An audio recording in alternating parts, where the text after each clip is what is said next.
আসসালামু আলাইকুম এভরিওয়ান, কি অবস্থা সবার? আশা করছি সবাই অনেক ভালো আছেন। রমজান মাসের আর ভিডিও কি, এই রেগুলার ভিডিও সেহরি আর ইফতার, ইফতার আর সেহরি।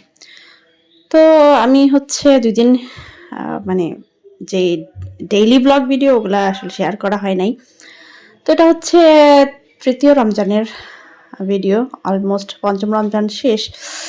তো ইফতারের আয়োজন সবকিছু করে নিয়েছি। সেহরিরও রান্নাবান্না একদম জোগাড়যন্ত্র করে রেখেছি। আমি একদম রান্নাবান্না কিন্তু সব একসাথেই রেডি করে ফেলি, কাটাকুটি। তারপরে ইফতারি করে তারপর রান্নাবান্না করি। তো আজকে ইফতারি শেষ করে রান্নাবান্না করেছি। একটা ছোট শুটকি ভুনা করেছি। তারপরে এই আরকি। তো একটু ছেলেকে একটু ডিম খাইয়ে হাসব্যান্ডের জন্য একটা লাল চা করে দিলাম। আর এখানে আমি যেহেতু ডায়েটে আছি তো আমার বিশেষ কিছু প্রয়োজনীয় জিনিস আছে। এগুলো আমার খুব জরুরি। তিসি, তারপর হচ্ছে তিল, চিয়া সিড, এগুলো আমি ড্রাই রোস্ট করে নিচ্ছি। আর সাথে হচ্ছে অবশ্যই মিষ্টি কুমড়ার বীজ আর হচ্ছে সূর্যমুখীর বীজ, এগুলো আমি ভেজে নিচ্ছি। আমি সবসময় এগুলো লবণ দিয়ে ভাজি। আমার লবণের কালারটা বালির মতো হয়ে গেছে না, এটা হচ্ছে অনেকদিন ধরে পুড়তে পুড়তে এরকম হয়েছে আর কি। তো আমি একটা ঝাঁঝরি দিয়ে ছেঁকে তুলে নিয়েছি আর কি। আর সেহরির জন্য ভর্তা করব, তো ধনেপাতার ভর্তা করব। ধনেপাতাটা একটু সামান্য একটু টেলে নিয়েছি যাতে কালারটা শুধু চেঞ্জ হয় ব্যাস। আজকে শুটকি ভর্তা করব, শুটকিটা টেলে নিয়েছি। এক এক করে সবকিছুর শেষ, এখন ভর্তা পালা। প্রথমে হচ্ছে কাঁচা শুটকি ভর্তা করব। ভর্তা টর্তা আপনারা যে যাই বলেন, ভর্তা কিন্তু পাটা পোতা ছাড়া একদমই টেস্ট আসে না। তো আমিও সেম বাটনা এনেছি। তাতে কি, আমার তো পাটা পোতার ভর্তাই বেশি মজা লাগে। কষ্ট হলেও পাটা পোতাই ভর্তা করার চেষ্টা করি। তো অনেকে আসলে পাটাপোতা এটা একটু ঝামেলা মনে করে জন্য বাটনা ব্যবহার করে, তবে আমার কাছে মনে হয় বাটনার ভর্তাটা ওইরকম মিহি হয় না। সব রকমের ভর্তা আসলে বাটনাতে খাটে না। কিছু কিছু ভর্তা আছে পাটাপোতা ছাড়া জমেই না, যেমন শুটকির ভর্তা, তারপরে আছে অনেক কিছুর বাটা ভর্তা আছে, যেমন আমরা টক পাতার ভর্তা করি। তারপরে অবশ্য ব্লেন্ডারও অনেক ইউজ করে। ব্লেন্ডার ইউজ করলেও মানে মানে চারিত্রিক বৈশিষ্ট্য যেটা, সেটা হচ্ছে মেন কথা। তো যাই হোক, যার যেভাবে ভালো লাগে ওভাবেই ভর্তা করে, যে যেভাবে খেতে বা কাজ করতে কমফোর্টেবল ওইরকম ভাবেই। তো আমার কাছে তো ভাই যেভাবেই করি ভর্তা সবভাবেই মজা লাগে। তো পাটা পাটা বাটা ভর্তাটা একটু বেশিই মজা লাগে আর কি। তো আমার এক ভর্তা করা শেষ হয়ে গেছে, তারপরে করব হচ্ছে ধনিয়া পাতার ভর্তাটা। তো ওই রাতে আমি ভর্তা করার মেন রিজন হচ্ছে শুটকির ভর্তা। আমার ছোট বোন যেটা, ওর আসলে স্কিনে অনেক প্রবলেম চলছিল, যার কারণে ওর অনেক চিকিৎসা চলছে। এখন ওই চিকিৎসা চলাকালীন ওকে ডাক্তার অনেক কিছু খাওয়ার জন্য নিষেধ করেছিল। ওই তখনকার সময়ে বাছাবাছি খেতে খেতে আজকে ২ মাস হলো ও একেবারে মাছ মানে ভাতের প্লেটের সাইডেও মাছ নেয় না, কোনোভাবে রান্না করলেই নেয় না। ওর কাছে মাছ ভালো লাগে না, ইভেন ও মাছের ভর্তাটা পর্যন্ত খায় না। ওর কাছে ভর্তা খুব পছন্দের, কিন্তু মাছের ভর্তাটা পর্যন্ত খায় না। তার উপরে চিকেন টিকেনও বেশি একটা খায় না।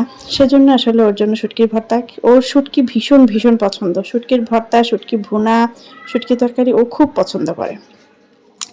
আচ্ছা, এই যে দেখেন আমি পাটা ভর্তা করা শেষ হয়ে গেছে। এখন যদি পাটা মুছে ভাত না খাই তাহলে তো হবেই না, ভর্তা আমাকে অভিশাপ দিবে।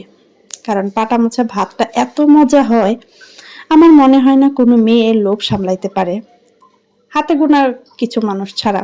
এত মজা ভর্তা। আমার তো ভিডিও ভয়েস দিতে গিয়ে আবার মুখে পানি এসে পড়ছে, মনে হচ্ছে যে আবার ভর্তা করে খাই। এত মজা হয়েছিল ভর্তা, বিশেষ করে এই ধনিয়া পাতার ভর্তাটা যে এত মজা হয়েছে, আমার হাজব্যান্ড তো বলতেছে এটা কিসের ভর্তা করছো, এটা এত মজা কেন। ভর্তা বাটাবাটি শেষ করে আমি যে বীজগুলো ভেজেছিলাম এগুলো একটু একটা শুকনা বয়ামের মধ্যে নিয়ে, এগুলা একদম ঠান্ডা হওয়ার পরে, কারণ গরম গরম থাকতে নিলে কিন্তু এটা একদম নষ্ট হয়ে যাবে, মানে ঘেমে যাবে আর কি। এই তো সেহরির খাওয়া দাওয়া শুরু হয়ে গেছে। আমি প্রথমে একটু ঘাসবুস খেয়ে নিয়েছি আলাদা করে, তারপরে হচ্ছে ভর্তা দিয়ে ভাত খাবো। আমি কিন্তু অলরেডি ইফতারের পরে একটু পাটা মোছা ভাত খেয়ে নিয়েছি। যেহেতু ডায়েটে আছি, ভাত কিন্তু খুবই কম পরিমাণে খাই, কিন্তু ভর্তা জন্য তারপরেও একটু লোভটা সামলিয়ে 1 কাপ ভাত খেয়েই ফেলেছি, কারণ সচরাচর আমি সেহরি ইফতার মিলিয়েও আমি 1 কাপ ভাত খাই না।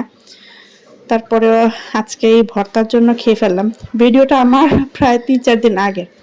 এখানে হচ্ছে সেহরির পরে আমি কিছু এই সাদা বুটটা ভেজে নিয়েছি, এটা আমি পরের দিন ইফতারিতে খাবো। পরের দিন ইফতারিতে শুধুই বুটটাই সিদ্ধ খাবো। একটা লেবু নিচ্ছি 20 টাকা দিয়ে, ভাবা যায়। এই তো এই হচ্ছে শুটকিগুলো এনেছি আমার বোনের জন্য। তারপরে কিছু এক্সট্রা আরও বাজার আছে যেগুলো আমি আমার আব্বুর জন্য আনছি। আব্বুকে পাঠাই দিব আর কি। আমার শাশুড়িকে রোজার আগেই পাঠাই দিয়েছি কিছু আমার শ্বশুরের পছন্দনীয় জিনিসপত্র। এখন আমার আব্বুর জন্য। এমন নয় যে এটা আমি আমার থেকে নিজ থেকে করি, কারণ আমার হাজব্যান্ড আমাকে আগেই বলে দেয় যে আব্বু আম্মুর জন্য কিছু পাঠাই দাও, তারা কি কি পছন্দ করে রোজার আগে। হ্যাঁ, তো আব্বু আম্মুর জন্য কিছু জিনিসপত্র পাঠালাম অল্প স্বল্প করেই। তারপরে ছেলের জন্য অল্প অল্প করে কিছু ফল এনেছি। একসাথে অনেক রকমের ফল আনি অল্প অল্প করে। একটা ফল একেবারে অনেকগুলো নিয়ে আসি না, কারণ আমার ছেলের মুড সুইং করে। দু একটা ফল দু একবার খেলে এরপর আর তার খেতে ভালো লাগে না, সেজন্য আমি অল্প অল্প করে কিছু ফল নিয়ে আসি আর কি। তো এখানে আমি কিছু বড় 2টা মৃগেল মাছ এনেছিলাম।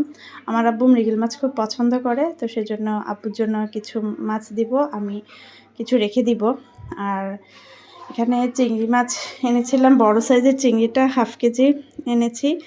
তো আসলে আমার কাছে চিংড়িগুলো এত ভালো লাগছে, আর চিংড়িগুলো আমার আব্বু যেমন পছন্দ করে আমার হাজব্যান্ডও ভীষণ পছন্দ করে। তো সেখান থেকে আমি 2টা চিংড়ি রেখেছি আমার হাজব্যান্ডকে ভুনা করে দেওয়ার জন্য। আর আমরা তো চিকেন আর চিংড়ি এখন খাই না, সেজন্য আর কি। আর এদিকে এই তো পরে হচ্ছে এটা হচ্ছে ইফতারের আয়োজনে সব হচ্ছে কিছু ফল নিয়েছি, চিড়া ভিজে নিয়েছি, কিছু ড্রাই ফ্রুট নিয়েছি। এখানে চিড়া ফল দিয়ে কিছুটা একটা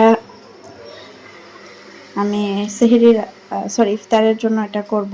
আর হচ্ছে এই ডাল সিদ্ধ করে নিয়েছি, শুধু সালাদ দিয়ে ডালটাই আমি খাবো, কারণ কঠোর ডায়েটে আছি। জীবনে প্রথমবার আমি দই করেছি, তাও একটা দই মেকারে মেশিনে। তো দেখলাম খুবই ইজি, 4-5 ঘন্টা রেখে দিয়েছি, পরে একদম সুন্দরভাবে দই বসে গেছে। আর এই দইয়ের থেকে কিছুটা দুধ নিয়ে আমি সনাতন পদ্ধতিতে যে দই করে সেটা করার চেষ্টা করছিলাম।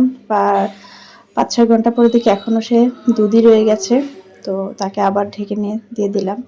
এই তো ইফতারির সময় কিন্তু হয়ে গেছে, তাই এখন ডালগুলো জায়গায় জায়গায় পরিবেশন করে নিচ্ছি। ডালে শুধু হলুদ আর লবণ দিয়ে সিদ্ধ করেছি, এখন উপরে শুধু সালাদ দিয়ে খাবো।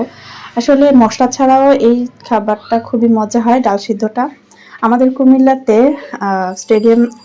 স্টেডিয়াম না, কি বলে এটা, টাউন হল মার্কেটের পাশে একটা মামা বসে, শুধু লবণ দিয়ে ডাল সিদ্ধ সালাদ দিয়ে দেয়, খেতে বেশ মজা। তো আমি তো এমনিতেও ডায়েট করছি, সেজন্য ভাবলাম এরকম করে খাওয়া যায়। সাথে ডিম নিয়ে নিয়েছি, বেশ ভালো খেতে। আর এদিকে হচ্ছে চিড়ার ডেজার্টটা রেডি হয়ে গেছে। দই কম হয়েছিল, পরে আবার একটু দই আর মধু দিয়ে দেওয়া হয়েছে, কারণ চিড়ার ডেজার্টটা একটু পাতলা পাতলা না হলে খেতে ভালো লাগে না। এখানে ফল হচ্ছে যে যার ইচ্ছে মতো ফল দেয়, তো আমার কাছে যা ছিল তাই দিলাম। আর মধুটা দিয়েছি যে মিষ্টির জন্য, কারণ টক দইয়ের এটা চিনি দিলে তো আর হেলথ কনসাস হলো না। ফল দিয়ে আর টক দই দিয়ে কোনো লাভ হবে না যদি চিনি দিয়ে দিই, সেজন্য ফলের সাথে চিনির বদলে মধুটা ব্যবহার করেছি, একদম খাঁটি মধু। এখন সাথে উপরে কিছু ড্রাই ফ্রুট দিয়ে দিলাম, একদম মজাদার। আমার হাজব্যান্ড এই ভোতা ভোতা কতগুলা জিলাপি নিয়ে আসছে, সেই খেয়েছে, আমরা কেউ খাইনি। তো ইফতারি শেষ হয়ে গেছে।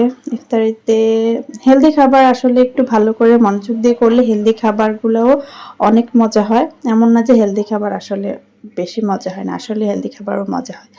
তো বড় চিংড়ি 2টা যে রেখেছিলাম আমার আব্বুর জন্য, যে চিংড়ি কিনেছিলাম ওখান থেকে, তো সেই 2টা চিংড়ি আমার হাজব্যান্ডের জন্য ভুনা করে দিয়েছি। সে খুব বকাবকি করছে কেন বেশি করে আনলাম না, আব্বুকে দিলাম, তার মধ্যে থেকে আবার 2টা রেখে দিলাম। আসলে আমি চিংড়ি যে আমার বাজারে রেগুলার আসে না সেটা আমি জানি, সেজন্য আমি ওরকম চিংড়ি কিনবো ওরকম মন নিয়ে যায়নি, এত টাকা নিয়ে যায়নি। তো পরে দেখলাম চিংড়িগুলো অনেক বড় বড়, ভাবলাম যে আচ্ছা অন্তত পক্ষে আধা কেজি নিয়ে নিই। তো আধা কেজি নিয়েছি, এখান থেকে একটা চিংড়ি আমার হাজবেন্ডকে ভুনা করে দিয়েছি। আর আমার সেহরির খাবার হচ্ছে এই যে শাক সিদ্ধ, গতকালকে কিছু ভর্তা, শুটকি তরকারি আছে, তারপরে হচ্ছে চিংড়ি মাছ ভুনা আমার হাজবেন্ডের জন্য। আমার